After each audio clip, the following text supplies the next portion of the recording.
Hi, and welcome back to Tatparya Books. Today, I want to talk about The Art Thief by Michael Finkel. But even before I get into the book, let's talk a little bit about the act of stealing, or heist as we call it. Because there's no doubt that something about the heist that attracts us as human beings. We all love a good heist story.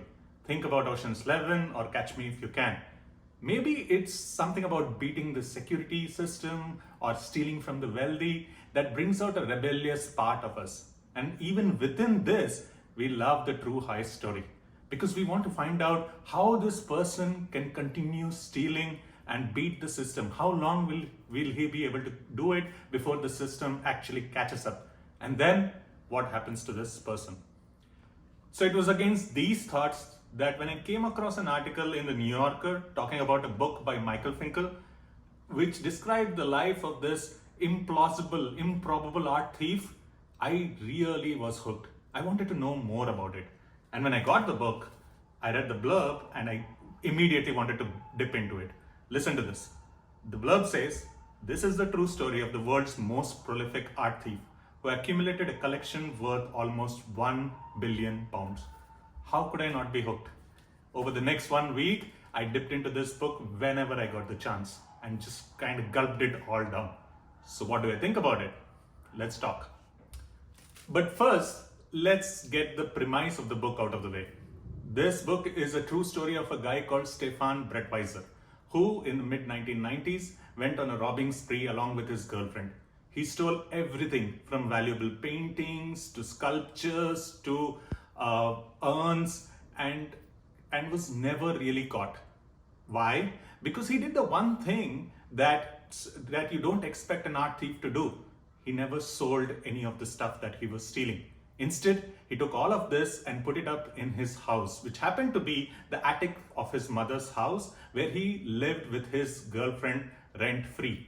Stefan, you see, was not stealing out of some kind of profit motive, but because he had some twisted aesthetic sense inside him that he wanted to touch and feel this valuable art.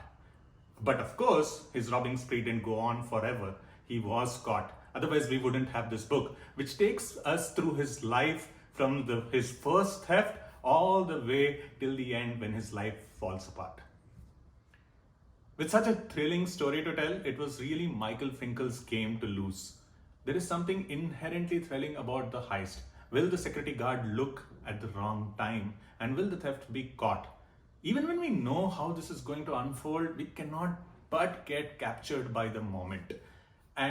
But with something like this, where Brettweiser pulled so many thefts, how do you make each one fresh and engaging? And I should say, Michael Finkel does a great job doing this. He only uses the pivotal moments in Brettweiser's life, the pivotal thefts that he did. And then he just gives us a very sparse description of how he pulled it off without any interference from the authorial voice. But in talking about the other aspects of art that Michael Finkel really excels, what is art? Why is it useful to us as humans? And what constitutes the ownership of art? And what constitutes stealing? These are things that get discussed in the book. I have to digress here to talk about the statues of Saint Mark. These statues were made in 5th century BC in Greece. And then 400 years later, Nero captured Greece and took these statues to Rome, where they stayed for about 400 years. Then Emperor Constantine attacked Rome, stole these statues, and then took them to Constantinople, where they stayed for 900 years. From where, again, the first Crusaders took it to Venice, and there it stayed for another 800 years, from where again Napoleon took the statues to Paris. And then finally, the British, when they defeated Napoleon, got the statues in their hand and very generously returned it to Venice. Now think about it. Where do the statues actually belong? Do they belong to Venice or Istanbul, as Constantinople is now called, or Rome? Or do we have to go all the way back to Greece? Brettweiser asks us this question in one chapter.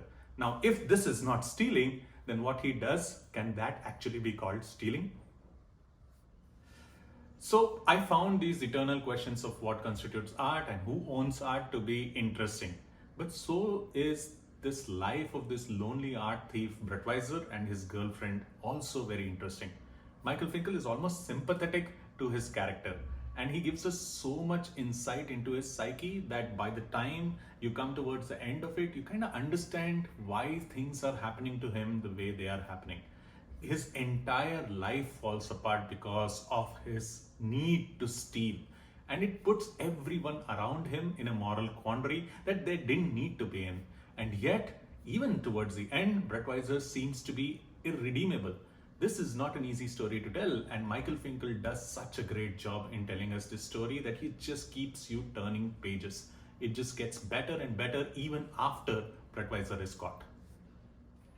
In the end, there is no surprise that I completely enjoyed reading this book. Enjoy is a very strange word to use in relation to this book because it's describing certain heinous acts and an unraveled life.